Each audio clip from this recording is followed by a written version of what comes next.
Okay, and it's a great pleasure to be here in Kathmandu. I was always looking forward to this, and I'm here after 6 years. I spent a lot of time after the 2015 World earthquake. Then the pandemic came in, then I moved the position, and it was difficult. I'm very glad that Geotechnical Society, Nepalese Geotechnical Society invited me to be here to be with all of you.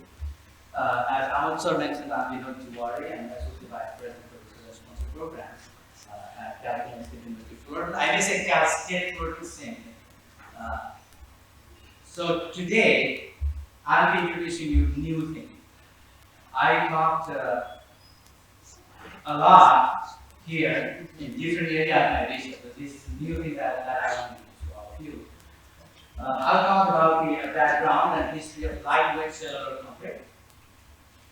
Then LCC. Then I'll talk a little bit about properties and application of that cellular concrete, design and application of retaining walls. Then a few examples, and then I'll summarize. So I believe in destiny. I'm a heavy believer of destiny. In 2015, I got a call from California Department of Transportation because I have the best lab in Southern California. They were using hundreds of millions of dollars to construct infrastructure using the LCC material without having the material characterized and without having the guidance. And in America, if you do a small mistake, then there are tons of lawsuits coming in. And government officers will be in trouble. So they want to make sure that everything is perfect. So I have no clue what that material is. I was mostly working on place. And I got a call and I said, okay, let me test it. One reason I did that was I had many Nepalese students working with me. It's my job to give them good opportunity to research at the same time to pay for the tuition and analysis. Right? So I took that job from that. That made me famous worldwide on this country. So that's a destiny. First, I want to thank my graduate students, Dr. Binod Tiwari at Iowa State University. Now, Sneha Upadhyay, she's from Nepal. John Koirala, Smriti Nikhil, she's also from Nepal, and Dr. Anita is from Nepal. Those 5 students worked with me in this project. So I have so many industry partners there. Because we don't produce that material. That kind of proprietary restrictions. So they don't allow us to build those materials. So we supply those materials to us, and they're sponsored. Let me brag a little bit about Cal State Fullerton. So it is the largest university in the California State University system. We have 23 campuses all over California. If you don't know, we divide America into 50 different countries. California is 5th largest economy in the world. So California and New York are kind of supplementing American economy. So we have 44,000 students, 2,300 faculty, 2,500 staff. And we offer 110 undergraduate and 50 graduate programs. We're classified by Carnegie. In America, they are classified by Carnegie classification. We're classified as high resource active national university. So the authentic ranking in the America is those students. If you look into ranking, you check on US News and World Report ranking for university. So we are ranked 136 as national university in America, USA. And 69 top public universities, they are private and public. And then I want you to focus on the last one, where for civil engineering, we are 9th in the country for undergraduate civil engineering education. Leave it on myself. These are my research interests. If you look into that, all areas of geotechnical engineering. Today I'll be talking about ground improvement. I was fortunate with all blessings from Amol sir and everyone here. I was fortunate to get many awards from American Society of Civil Engineers. One among them was Edmund Friedman Professional Recognition Award. That's among the highest recognition from ASCE. Many other awards like for papers that we publish. And from my university, I have been outstanding professor, given to one person in a year, and I have been able to get all awards that university gave to me, and 3 of them I highlighted here. That's not because of me, that's because of my students. And I supervised almost 250 students. So I became Chief Research Officer, which is executive position in the university, and third highest position in the university in 2019. Since then, I'm doing more administrative job. But I started as an assistant professor in 2006, promoted to associate in 2012. Then I was fortunate to be super early promoted to full professor within 3 years of it. 3 years. And I spent my 3 years at Virginia Tech. Those who are in geotech, you might have heard the name.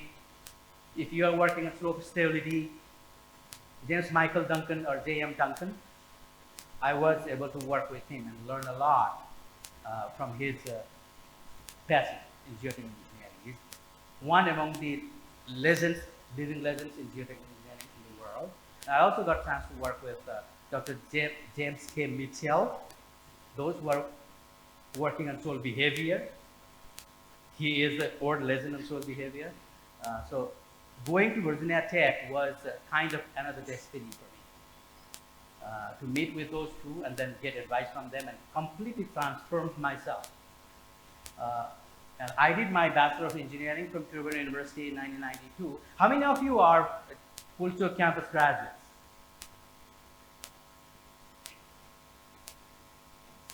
I am so proud to be a graduate from Fullerton campus, or to call Fullerton campus my alma mater, because every professor in the US, my friends, they always tell great thing about the students they get from Fullerton campus. Keep up the good work. So we're fourth batch. At that time, we only had civil engineering program, 48 from the country. So I worked in Department of Roads for 5 years, and then I left Japan. Professor Bhandari and I went to Japan almost at the same time, maybe 6 months difference. I went there in April, and I did my master's and PhD both in Japan. Then I worked in Nippon Koei for a year in the headquarters. And then I left to US to work at Virginia Tech. So I, in addition to working in the university, I have been heavily involved in American geotechnical world. What is great about cellular concrete is it is so light. The density of the cellular concrete is about 20 pounds per cubic foot, which is 1/3 of water. 1/6 of the geomaterial, gravel, sand, whatever you want to use to backfill the retaining wall or to make the soft grade for the road or the base coat for the road is 1/6 of the weight of that. So it is so forgiving, a little expensive than concrete. There's a formation process, it's a proprietary, different companies have different ways to make that, but because I'm a researcher, I work for all of them. So it is used initially in early 70s, they used to use that for the insulation and for engineering steel. And even for the bunkers, those days, all those bombs coming in, and then under the bunker, they didn't want to have, vibration. So they used to use this material as a kind of, vibration absorbing material. And US Army used a lot of that material, but it was first patented in 1923. That, almost 100 years ago, it was patented. Still, there is no guideline on that other than what just we published last year. So extensive use of lightweight cellular concrete is in civil geotechnical construction engineering application was done recently, in past 2-3 decades only. And still I'm telling you, hundreds of millions of dollars of concrete is being poured in the US only. And it has been in Asia, mostly in Europe also. So the application is common in various parts of the world, Asia, Europe, Canada, because it also, I'll talk a little bit about the property in a while. But major applications are on load and load induced settlement reduction. Mostly we're geotechnical engineers, so we know foundation design. When we do foundation design, you have looking for two different criteria. One is bearing capacity, the other is settlement. So service criteria and the load criteria, right? So settlement in like San Francisco Bay Area, you have 500-600 foot of bay mud, very soft clay. Here in Kathmandu, you have Kalimati, right? So it's very soft clay. So what they do is when they make 100-story building, the settlement is so high.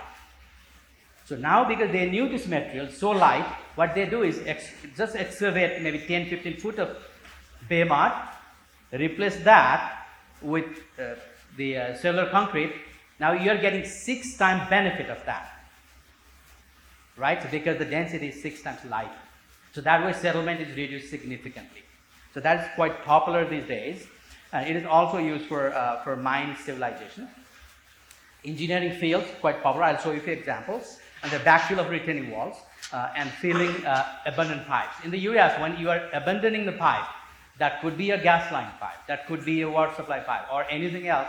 If you simply leave it abandoned, what happens is with increasing pressure and load, you will get settlement, one.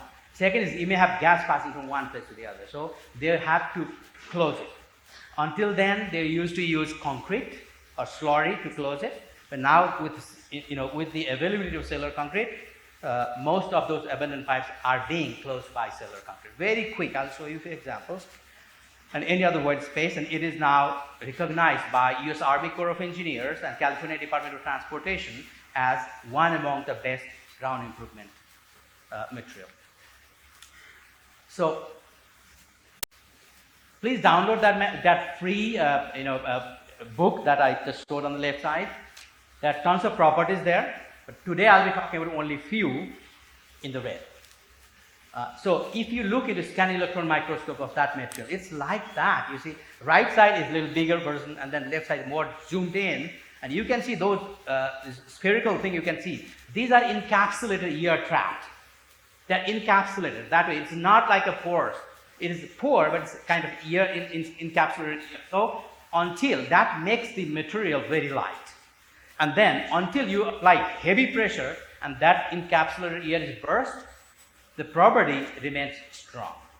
So I'll show you how it bursts in a while, but that's the main mechanism engaged in cellular concrete. So lower the density, I would put it this way, higher the percentage of the ER void in it, lower the density of the material. So there are 5 different classes. So class 1 is the cast density, and the dry density is cast density minus typically 5 pounds per cubic foot. Okay, don't be confused with the unit. In the US, we use pound per cubic foot. I have all sort of units here because I pull from different sources. Very simple. 9.81 kilonewton per meter cube is the density or unit weight of water. 62.4 pound per cubic foot is equivalent of that. So just keep that way. I didn't have to tell, but I saw many students also here. I just want to give you a little trick on that. So it's 24 through 50. Because it is still less than 62.4 pound per cubic foot, still it is lighter than water. All those are lighter than water. So minimum compressive strength, typically what they do is when they implement that in the field, then the way they do quality control is by getting the soil sample and running unconfined compression tests to get the compressive strength of the lightweight cellular concrete. You could see the bearing capacity also. So it looks like that. It's like cotton candy. When you lift it, it's so light. And we tested few batches in our lab, different unit weights that you can see, and the 3.17 is about 20 pounds per cubic foot, and then all the way to 5.64 is about 40 pounds per cubic foot. We tested them in the lab. What we found was x-axis, you can see test unit weight, because we bring that in the lab and then we cure it for 27 days, and then after it's cured, we take it out, air dry it, and then test them. So y-axis unconfined compressive strength. If you look into it, and then this one is dry unit weight versus unconfined compressive strength, and what we found, we gave the equation here. So gamma is test unit weight of the soil, of the cellular concrete. So people now use this equation to estimate the unit weight of the soil. That way you can use that unit weight for bearing capacity or sediment calculation. So we did so far for past 20 years, the only quality control they were doing was by getting compressive strength. In most of the labs, they can do compressive strength tests. But when they started using that in the backfill of the retaining wall or mechanically stabilized earth retaining wall or MSE wall, when they use that, they had no idea, because the code says that you have to use friction angle of the soil. If you did soil mechanics, active out pressure, right? So They use active earth pressure coefficient that needs friction angle of the soil, but there was no friction angle. So that was the reason they came to my lab, and then we tested that in direction machine, and what we found was higher the density, higher the cohesion, but friction angle does not change that significantly. So what we did was we gave the equation here, how to estimate the friction angle based on the unit weight of the soil. And you see, as you saw there, it ranges from 19 to 22. It's not that big difference. And then the biggest difference is cohesion of the soil. It's like a rock. It's like a soft rock, right? And then we also gave the equation how to calculate the cohesion of the soil with the unit weight of cellular concrete. And then we also tried to do saturate that. We saturated the soil, ran on-drained simple shear test to get the vector curve, and then we plotted them, and what we found was very nice on-drained shear, friction angle of the soil. So cohesion was about 36 kilopascal, friction angle was 35, 36 degrees.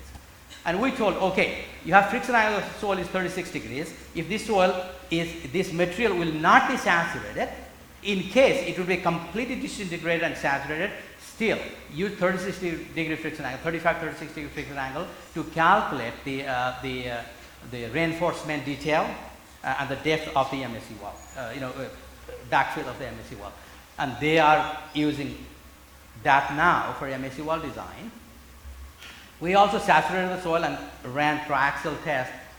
This is PQ curve in triaxial test. I'm not going into detail on that, but what I want to focus here is, you see, friction angle did not change much. It's about 35 degrees, right? But the cohesion significantly, for that saturated sample, the cohesion was 36. We told them, ignore the cohesion. In future, if it is completely disintegrated, the cohesion will be gone. Only friction angle will remain, and design your MSE wall backfill with the friction angle. Okay, so the K0 is about 0.4. Poisson's ratio is about 0.3. When you do numerical simulation, you do get K0 and the Poisson's ratio, right? And also, when we did the, I'll go through. And this material is forgiving. It does not compress until you have about 800, 900 kilopascal of vertical load. After that, the encapsulated air will be crashed and then thoroughly itself. Okay, I'll go very quickly. This dynamic property of the soil, we tested that, and this, if you know the backbone curve, it's a backbone curve. So higher the vertical stress, higher the position of the backbone curve, and because I have time limitation, this Gmax increases with the increase in density, and Gmax decreases with the increase in density. This is a curve. You can get the equation from that curve to get to estimate Gmax. This G over G maximum shear modulus, and we use this value, and this is the damping. It's forgiving material until certain vertical stress, and it is applied for roof field, roof decks, engineering fields, and precast elements. I'm just going into more accelerated fashion here. How do we design that? So very little information, we have very little information on how to design that. There's no guideline. So what we do is, I recommended 35 degree friction angle, and they are using 35 degree now for designing an MSE wall. It's freestanding. Some cracks occur because it's concrete. What we did was, we did numerical simulation to check whether the geotextile or the metal strip and the cellular concrete behave differently. And what we found was, it's so monolithic that geotextile does not take any load. So geotextile is there helpful just to reduce the crack, but it does not take any load. We also did laboratory sectable testing, and we found same result.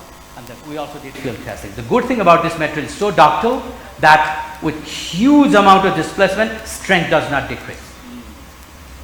Peak, if you have brittle material, strength goes up, and a little more deformation, then strength drops significantly, right? This is different. So I'm skipping this because I have limited time, but what we found was you don't need geotextile for load. You can just simply put geotextile just to reduce the load. So I'm skipping this part. I'll show you examples. So we use that for various applications in the US. These are a few examples. You can see that in that paper. But this is one, just to to close the unused backfill. This is very important. The reason I want to present in this conference was, when I was here, I saw a lot of roads. No offense to our colleagues, but I saw a lot of roads where they have landslides. Road is going from the head scarp. Still, they are pouring in concrete, gravel, everything at the head. They were reducing the factor of safety, right? That was a bad thing, but it was happening. They had to run convey the road. So, if you feel that, to smooth your traffic, to still run your traffic, you can feel that with the cellular concrete like that. Very light. That will increase the factor of safety. This is for the road fill in the road. As you can see, those panels are MSC wall panels, and then they are filled with cellular concrete. In a day, you can finish all the work. In 3 days, it gets full strength. So this MSC wall, this is the approach road for the highway, like that. This is MSC wall, and then inside all MSC wall made of cellular concrete, and it is very good for earthquake loading.